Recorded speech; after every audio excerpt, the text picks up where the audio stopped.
Direct नाश नहीं होता कभी किसी का। ठीक है प्रभु, मेरा दूसरा प्रश्न ये है, आपने जो पूछा कि ईश्वर की मर्जी के बिना पत्ता नहीं हिलता, देखो कुछ जगह बात सही है, ईश्वर की मर्जी के बिना पत्ता नहीं हिलता, ये बात सबके लिए नहीं है। अब सुनो, भगवान कण कण में रहते हैं, तो कण कण में भगवान रहते हैं, रहते तो हैं पर सबको दिखते थोड़ी हैं कण कण में, देखने वाला कोई करोड़ों में एक होगा। उसी तरह ईश्वर की मर्जी के बिना पत्ता नहीं हिलता, ये बात उनके लिए है जो ईश्वर पर भरोसा करते हैं। अब मैं ईश्वर पर भरोसा करता हूँ, जब मैं ये मानूंगा कि परमात्मा की इच्छा के बिना पत्ता नहीं हिलता, तो जब मैं ये जानता हूँ कि सब ईश्वर की मर्जी से है, तो मैं गलत करता ही नहीं। अब आप गलत करें और फिर कहें कि ईश्वर की मर्जी के बिना नहीं होता, तो सुनो, सारे ज्ञान सबके लिए नहीं है ना। इसलिए कहते हैं ना, सत्संग सुनने का, कथा सुनने का अधिकारी कौन? सब अधिकारी नहीं होते, समझो। अब बताओ, परमाणु बम पाकिस्तान के पास चला गया, क्या वो अधिकारी था? नहीं। यदि शक्ति गलत व्यक्ति के हाथ में चली जाए तो वो उसका क्या करता है? दुरुपयोग करता है। इसीलिए कहते हैं कि कुछ ज्ञान ऐसे हैं जिस ज्ञान को पाने के अधिकारी सब लोग नहीं है।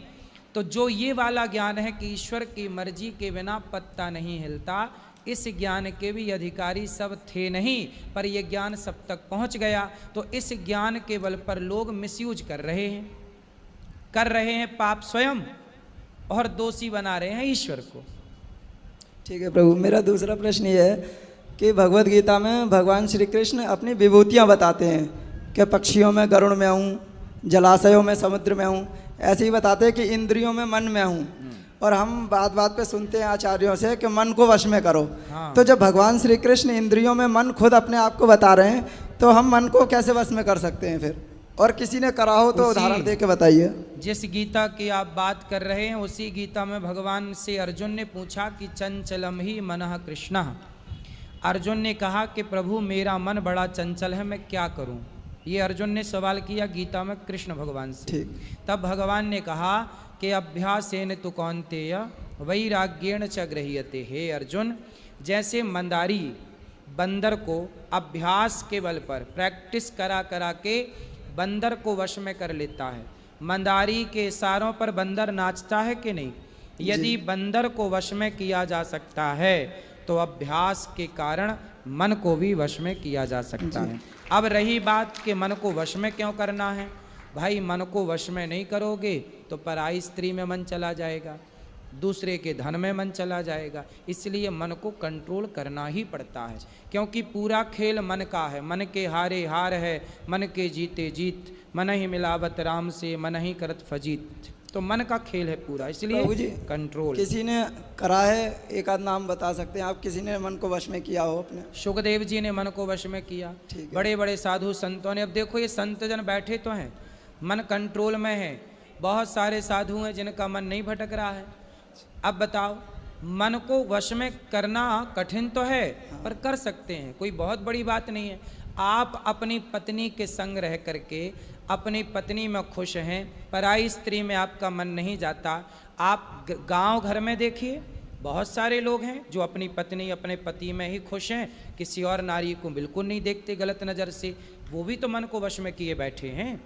हम जितना कमाते हैं अपनी कमाई में खुश है, आपके करोड़ रुपया पे हम बिल्कुल नज़र नहीं रखते, तो हमारा मन भी तो वश में है। भाई मन आजकल चौराहे में बैठ के बहन बेटियों को ताकना, छेड़ना, गलत गलत बोलना, ये लोग चंचल वाले हैं, इनका मन भटक रहा है। पर बहुत लोग हैं, साधु भी क्यों, गृहस्थ लोग भी बहुत सारे हैं जिनका मन कंट्रोल है। और कंट्रोल का मतलब ये है कि औरों की अपेक्षा उनका अधिक कंट्रोल है। यदि और अभ्यास करें तो पूरा कंट्रोलिंग हो जाए। Nothing is impossible, everything is possible. असंभव कुछ भी नहीं है, करने से सब होता है। रसरी यावत जात है, सिल पर पड़त निशान, करत करत अभ्यास के जड़मति होत सुजान। करने से मन भी वश में हो सकता है। बहुतों का है, बहुतों का है। ठीक है प्रभु, राधे राधे। राधे राधे। राधे राधे गुरु जी। जी जय सिया राम। जय सिया राम। मैं भोपाल मध्य प्रदेश से आया हूँ। रोमी सियाराम मेरा नाम है। मैं आपका प्रशंसक भी हूँ और आपका हितैषी भी हूँ। और गुरुजी, मेरा एक प्रश्न है जो बहुत ही निष्पक्ष है। साईं बाबा के जो भक्त हैं और उनके जो भाव हैं और आपके जो भक्त हैं और उनके जो भाव हैं, दोनों के भाव में अंतर क्या है गुरुजी? साईं बाबा के भक्त साईं बाबा को क्या मानते हैं, बताओ आप। वो उनके लिए पूजनीय है गुरुजी, जैसे कि आप मेरे लिए पूजनीय हैं। नहीं, पूजनीय अलग अलग तरीके से होता है। जैसे गुरु भी पूजनीय होते हैं, देवता भी पूजनीय होते हैं, माँ बाप भी पूजनीय होते हैं, संत भी पूजनीय होते हैं, बड़े बुजुर्ग भी पूजनीय होते हैं और भगवान भी पूजनीय होते हैं। तो आप पहले हमें ये कन्फर्म कराओ कि साईं बाबा को आप किस कैटेगरी में रखते हैं, देवताओं की कैटेगरी कि भगवान की, कि संत की, कि गुरु की। पहले तो ये निश्चित करो कि वो किस स्थान पर हैं। वो संत के स्थान पर हैं गुरुजी, मेरे नज़र से तो वो हाँ, संत ही हैं। यदि साईं बाबा को संत मान करके पूजा की जाए, संत मान के सम्मान किया जाए तो अच्छा है, बुराई नहीं है। पर यदि साईं बाबा को भगवान मान करके पूजा की जा रही है तब फिर वो गलत है, क्योंकि भगवान सब नहीं हो सकते।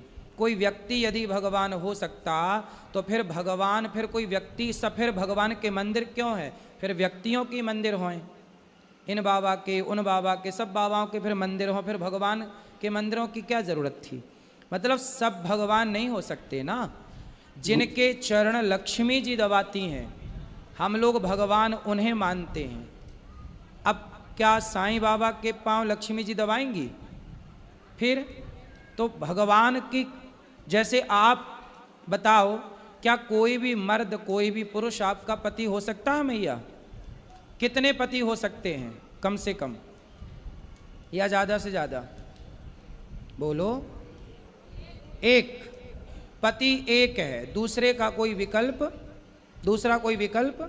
जैसे पति एक है, दो नहीं हो सकते पतिव्रता नारी के लिए, ऐसे भक्त के लिए भगवान एक है, दूसरा कोई भगवान नहीं हो सकता।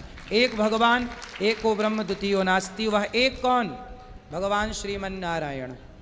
भगवान नारायण ही एक परमात्मा है, जिनको राम कहते हैं, जिनको कृष्ण कहते हैं। गुरुजी, जैसे वृंदावन आते हैं तो बाहर आपकी तस्वीर, फोटो लेकर जाते हैं घर, तो स्वाभाविक है कि पूजा करते होंगे, तो वो कौन से भाव हैं गुरुजी? वो गुरु के भाव से। साईं बाबा भी गुरु ही है ना गुरु? हाँ, गुरु के भाव से यदि आप पूजें, संत के भाव से पूजें तो गलत नहीं है, पर भगवान सबको बना देना गलत है। भगवान केवल भगवान के जैसे केवल भगवान है, कोई दूसरा व्यक्ति कभी भगवान नहीं हो सकता। गुरु भगवान तक पहुंचाने का एक साधन है। अब मेरे भाव आपके प्रति हैं, मैं आपको भगवान के ही रूप से देखता हूं, तो गलत है क्या? नहीं, आप मुझे अपने गुरु के रूप में देख सकते हैं। तो गुरु तो भगवान से भी बड़े हैं ना गुरुजी? ना, गुरु कभी भगवान से बड़े नहीं होते। भगवान का रास्ता उन्हीं ने ही बताया है। हाँ, रास्ता बताया है। गुरु की, भगवान की पहचान गुरु ने कराई। अब छोटा सा उदाहरण से समझते हैं। गुरु गोविंद दोऊ खड़े, काके लागू पाए, बलिहारी गुरु आपने, गोविंद दियो बताए। अच्छा ये बताओ, यदि गुरु के बगल में आकर के गोविंद खड़े हो जाएं, भगवान खड़े हो जाएं, तो आप लोग पहला प्रणाम किसे करोगे?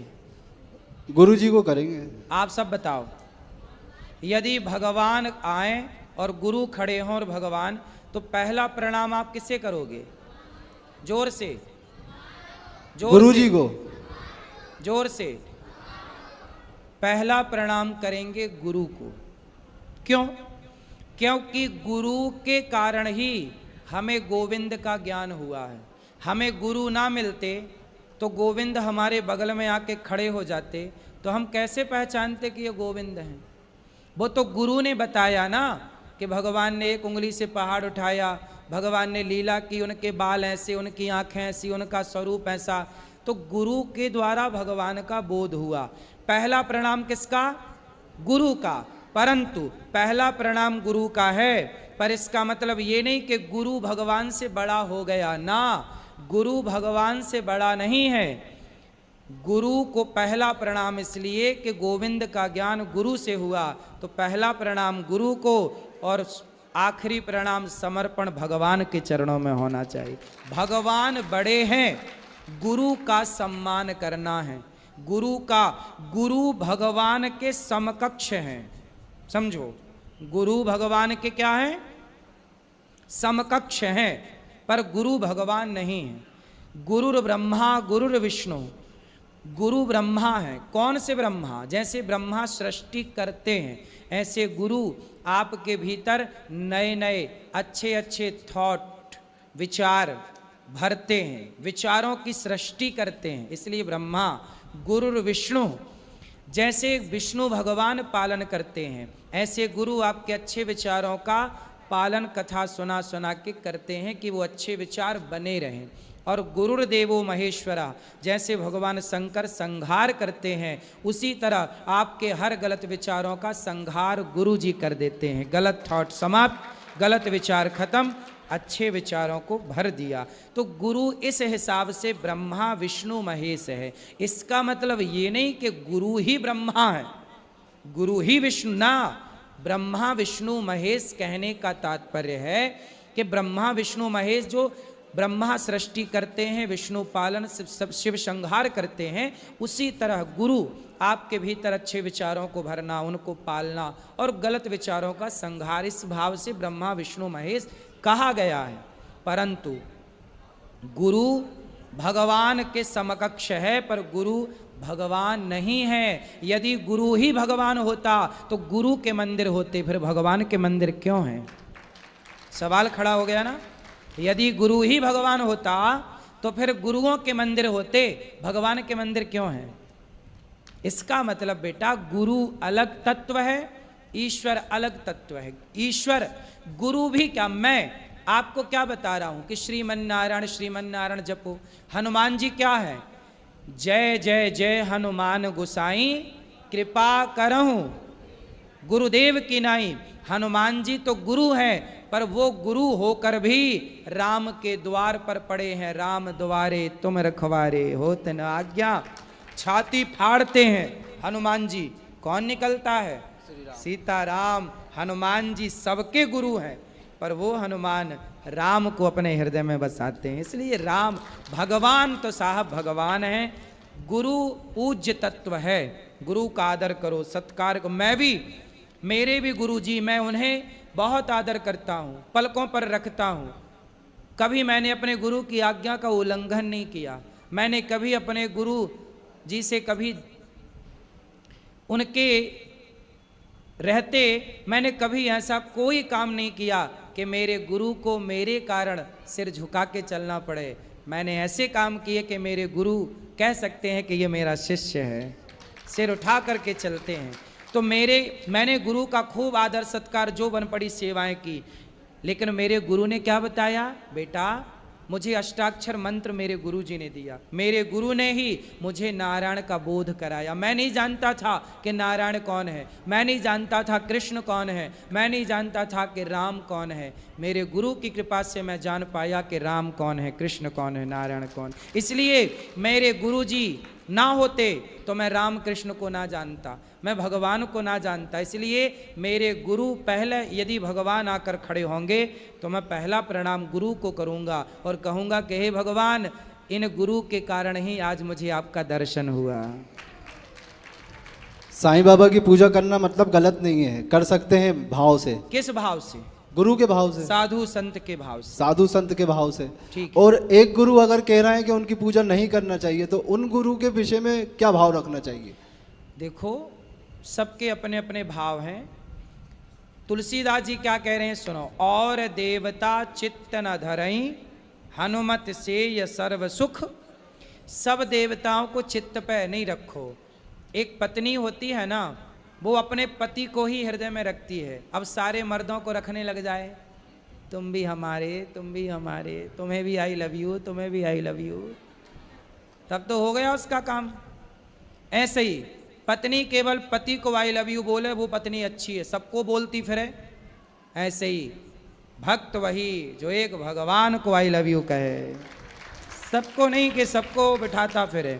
समर्पण अपने इष्ट में करो। आपने पत्नी का कहा है, तो आज मेरी शादी की सालगिरह है गुरुजी।